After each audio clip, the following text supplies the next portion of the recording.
Magandang gabi po, lalo na sa aking mga subscriber, sa lahat ng mga panood sa video ko na to. Paki-share niyo, pa-like naman, at hit nyo lang yung notification bell para lagi kayong updated sa mga bagong ipapalabas ko na video. Itong video ko na to ngayon, napag-isipan ko na to. Gusto ko sana mag-vlog last day, kaso lang medyo na busy ako sa trabaho. Kaya naisipan ko ngayon ako mag-vlog, kunting komento lang to, kunting kaalaman. Kasi mga abogado magaling na yon, di ba? Maraming mga abogado magaling. Maraming abogado din na walang alam. Okay. Sige, bakit tinatawag ko sila na walang alam? Sa nangyayari kay Tatay Digong, maraming abogado na walang alam doon. Maraming pulis doon na walang alam sa batas. Di ba? Wala talaga silang alam. Bakit? Ang akusado,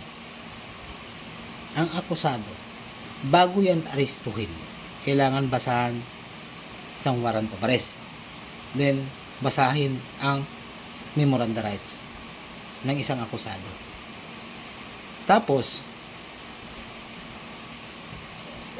paghulihin mo na yan at dadalhin sa isang himpilan ng police station o saan man, kailangan i-blatter pa yan ng isang pulis, di ba? Pag-blatter, basahin yung kaso ng pulis doon at saka doon i-blatter at sino yung arresting officer. Okay, ngayon pag nandun na sa isang custody ng pulis, kailangan sa 24 hours may sampa na yung kaso sa piskalya. Alam ni Tatay Digong yun. Alam Tatay Digong, matalino si Tatay Digong. Pwede sa piskalya, pag-aralan pa yan ng piskalya kung may probable cause ba, di ba? Pagkatapos nun, bago mo ilipat ang isang bilanggo doon sa police station at ilipat kung saan mang jail siya nilagay, provincial jail o municipal jail, kailangan kompleto yung tatlong documents.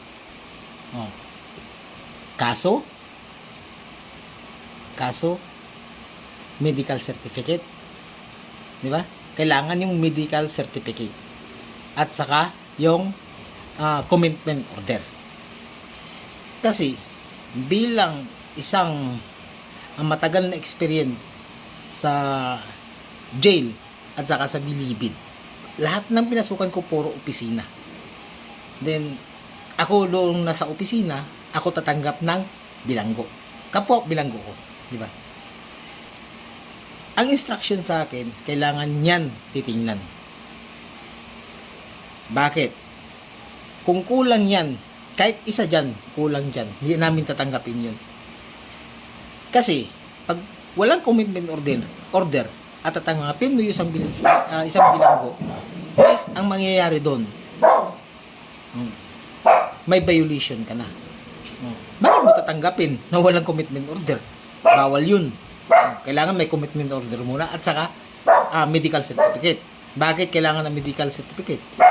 Kasi yung isang akusado or isang nahuli, kung walang medical certificate yun, pagdating mo sa BGMP or sa provincial jail, hahanapin yun.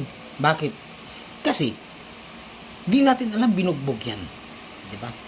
Di natin alam nilason yan.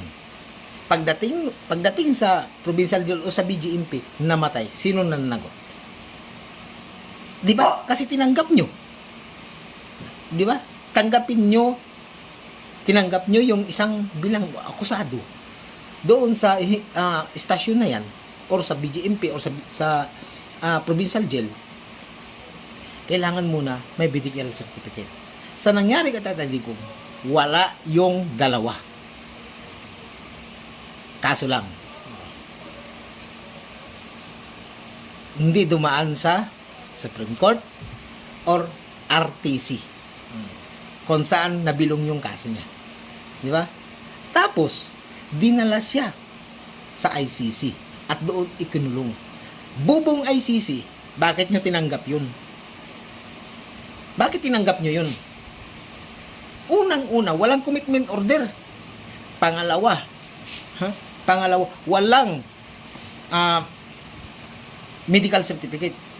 Kung nangyari yon at inatake, namatay si Tatay Digong, sino mananagot? Sino mananagot? Di ba? Wala. Wala. Sino managot? Wala.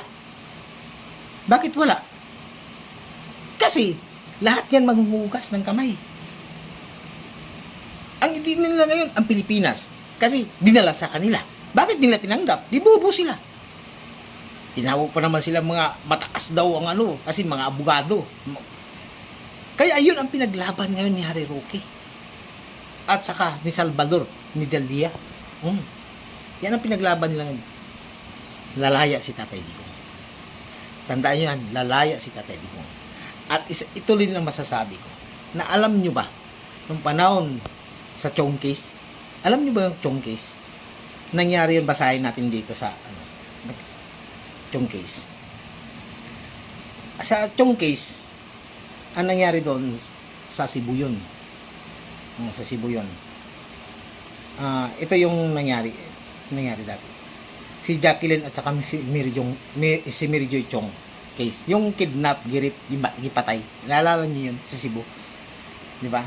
Ang akusado doon sila ni Francisco Juan Larrañaga alias Paco, Josmar Asnar Ruin alias Adlawan alias Wesley, tapos Alberto Cao alias Alan Panak, Ariel Balansag, Davidson, Ariel Roswa alias Tisoy Tagalog, James Anthony Oy, at saka si Wangwang alias Wangwang, at saka si James Andrew Oy, yung magkakapatid. Alam nyo ba to? Dito sa kaso na to, may apila sila, di ba? May apila sila sa kaso at bumaba yung sindisya. Sana bitay sila, di ba? Yung mapila sila, ang nangyari is bumaba yung hatol, naging reclusion perpetua.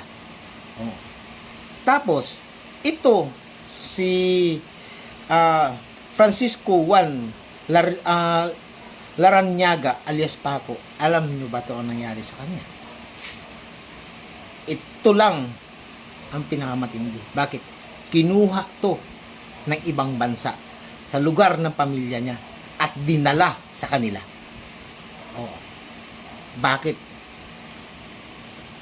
Is tao nila yun. Hindi nila kaya pabayaan dito sa Pilipinas. Di ba? Hindi nila kaya pabayaan dito sa Pilipinas. Kaya kinuha nila sa Pilipinas at dinala sa lugar nila. Pero may proseso yun. Di ba? Ang daming pinagdaanan nun. Nandun na yun sa bilibid. Kinuha pa nila. Di ba? Kasi tao nila, di nila kaya ang pabayaan. Bakit ngayon ang sa atin? Binigay nila si Tatay Digong sa ibang bansa, sa Banyaga. Naglalaway yun kay Tatay Digong. Bakit? Noon pa yun. Gusto nila na si Tatay Digong doon litisin. Pagbibinta yun. Malaking kamalian yun. Bakit di natin pinagtanggol ang kapwa natin Pilipino? Wala ba tayong batas dito? Yan ang tanong ko ngayon. At tandaan nyo, hindi darating ang birthday ni Tatay Digong, nandito na siya sa Pilipinas dahil mali ang pag-aresto sa kanya. Maraming mananagot. ICC mananagot, tandaan yun. ICC mananagot yan. Bakit tinanggap nila yung isang bilanggo na walang commitment order, walang medical certificate? Ang sabi nila, doon nila pinamedical. Bawal yun. Bawal yun. Kasi dito siya nakagawa ng kasalanan at dito siya ipamedical bago nila tanggapin. Yan ang totoo. Kaya uuwi si Tatay Digong. Mabuhay tayong mga didiis. Pinaglaban natin na uuwi si Tatay Digong.